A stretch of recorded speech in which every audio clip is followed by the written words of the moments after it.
how can you fit in working out when your schedule is just crazy? I know our schedules can be super crazy sometimes, and we just don't know how to fit in working out and meeting our goals, whether that is to lose weight, body fat, or to gain muscle. And I wanted to share this because I had a customer of mine that sent me a message in Facebook asking me about it. She's not new to fitness, but she's new to the services that the company that I'm a rep with has to offer. And she wanted to know, how can you fit it in when her schedule is crazy? She's got a young toddler, and she was actually working night shifts. And I'm familiar with that because I used to work night shifts when I was in X-ray at the hospital. So I want to share these quick little tips with you of how can you actually make sure that you are still moving forward in your health and nutrition goals, because you have to put yourself first. Your health is your priority. And then the other thing is to give you some ideas of how to ensure that you actually make it happen. I know there's crazy time,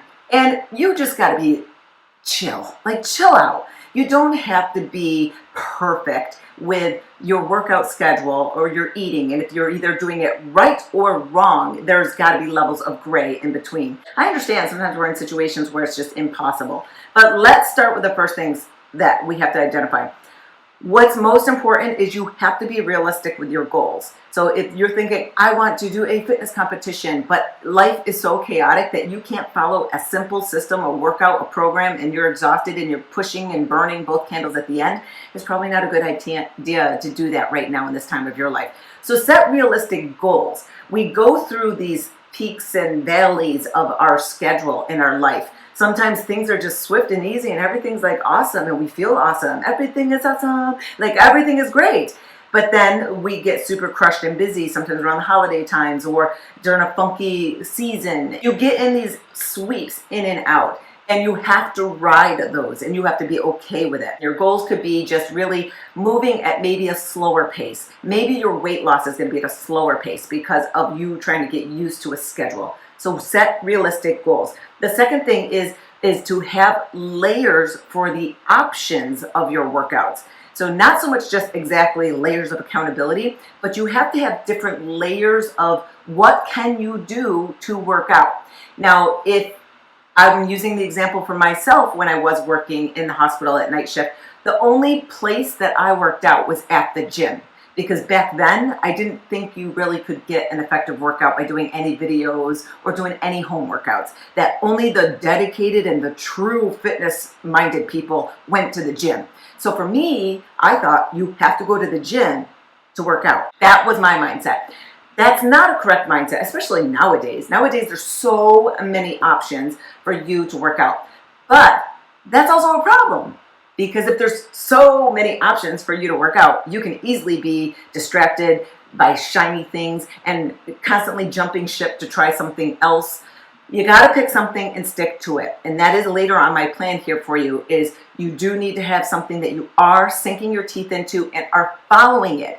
But where and how you implement it, it has to be easy. So for me, when I was working the night shift, because I had to go to the gym to work out, I'd skip more times than not, because the effort to get ready to go to the gym, drive to the gym, work out, then talk to whomever's there, and then leave and come back home is a lot more time. So I would weigh that against the time that I had available before I had to go back into work, and I would not go. The other second reason why I wouldn't go is because I was kind of feeling crappy in my own body. I didn't feel like I looked cute and all, so I didn't want to be around other fit people at the gym when I didn't look cute.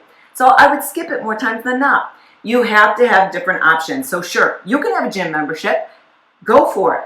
But you want to be sure that you're following something. And I feel strongly with the options of having the on-demand workout portals where there is a complete system. Now again, the company that I'm with, we have that as an option, and I use it myself. I'm a fitness instructor. I teach live at the gym, but I also just put the videos on and I do them here at home. Whether it's out on a sunny day in my driveway or upstairs in our home gym, I'll do it there.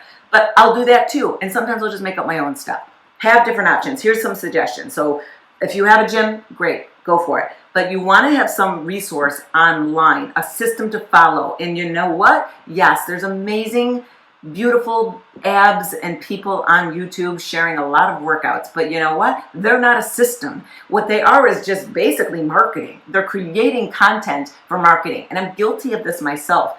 About 3-4 years ago, that was the thing to do. And I have some videos out there that really just draw the eyeball attention for the myth that we're so brainwashed to think about in the fitness and diet industry, which is the belly pooch, or the saddle bags, or the love handles, or get a flat stomach. So if you look at a lot of those workouts on YouTube and what the titles are all marketing. Everything is marketing, and it still is to this day. The choice of your words is going to make someone want to watch it. And because we're so screwed up in the head, not by our fault, because that's just the way mainstream has distorted ourselves with food and with the diets and with medications and all of that. We're so screwed up that we think we have to do things one way or another. We still look at those terms as true, as sure, let me do these ab exercises and that's going to get rid of my belly pooch. When you're looking at ones on YouTube, they may not be effective because it's not a system.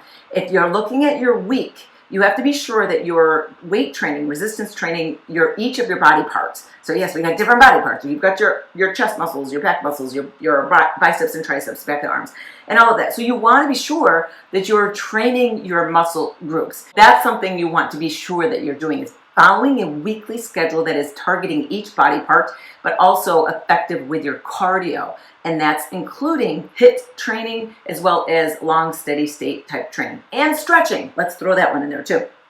So you've got online portal. You've got an option to go and plug in, and you can do that system. Or you can go to the gym and do that. You can hire a trainer. You can have a support and accountability group. You have to set up different layers. And sometimes if you're skipping, you need to maybe involve people that are gonna call you out on your crap. And that might be a friend of yours where you say, I need you to set up a meeting with me to go to the park, and we're gonna do a park workout on the monkey bars and all.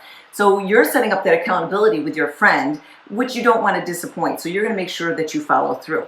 That's the biggest key. Look at what you're doing. What's your problem? Are you constantly just leaving it up to your willpower to follow through with your workout? Or are you leaving it up to these different layers of accountability where you need to show up? So find a way to show up, and you have to put yourself to more accountability. The next thing after that is to follow the best plan and program for that goal that you're working on or digging into. So again, get rid of the unrealistic goals of, I need to lose 20 pounds in a month to go to that wedding. Get rid of that crap, because if you're not following a simple program just to maintain and kind of get a routine going in your life, then that's ineffective. You're not going to follow any of that stuff. So get rid of it. You're going to just chip away at your self-confidence, thinking that you can't do, you always fail, and I'm so guilty because I'm having this slice of pizza tonight. It shouldn't be that way. It is about making sure that you are living life and building in levels of freedom, but also that you do have structure. And structure for a workout program and plan is critical. So I don't know what options you have. I listed a bunch that you can go and make sure that you do have options. But if you don't have a clue on what you should do to work out every week, you need to talk to someone. Now, you can go hire a trainer. You can go to the gym box down the street, hire a trainer. Or you can just buy a program, like for instance on the infomercials. They sell them all the time. I know because my company's part of one of them, is they sell these programs where they've got these calendars in them built in to tell you what workout to do on each day. So it's kind of a no-brainer. You just follow the system that is going to make you do it without having to think about it and to create it. If you don't have a system to follow, you need to have a system to follow. That's what I help people with. That's what I was helping that person with when she emailed me asking, am I her coach to help her with this new online workout portal that she has? The last part about it all is, great, you've got all these things lined up. You know what you should do. You know where you're going to do it. But now you need to schedule it. So your schedule is crazy bonkers, and you've got, you know, a litter of kids running around, and you're tired and whatever it is. If you don't put it on a schedule and have a slot for it, then it's easy just to forget it and not do it. So each day is going to fly by. We fly by week, month by month. Before you know it, we're already halfway through a month. And that's where if we don't put it on our schedule, before you know it, another month is passed again, and you've not moved forward in your goals, and you keep saying, I know I gotta. So let's remove the you gotta's, and let's just look at your week and be realistic. So for me, all right, I said I follow a video program that's 4 days a week, and then I teach 2 times at the gym. Right now, I can't be crazy and follow that program. You know why? Because I'm fitting in physical therapy for 3 days a week, where it takes me an hour and a half extra of my time to go do 3 days of the week. So I can't follow that beloved program that I would want to. I still teach my 2 classes a week, but I probably, at best, will do the weight training video 2 days out of the week. So 2, maybe 3. I say 2 at least. 3, I'm doing great. So focus on what you can do for where you are at, but you have to schedule it. You know where it's going to go. So I wanted to share that with you to help you with your program. And if you have questions, feel free to shoot me a message, because I am here to help you out.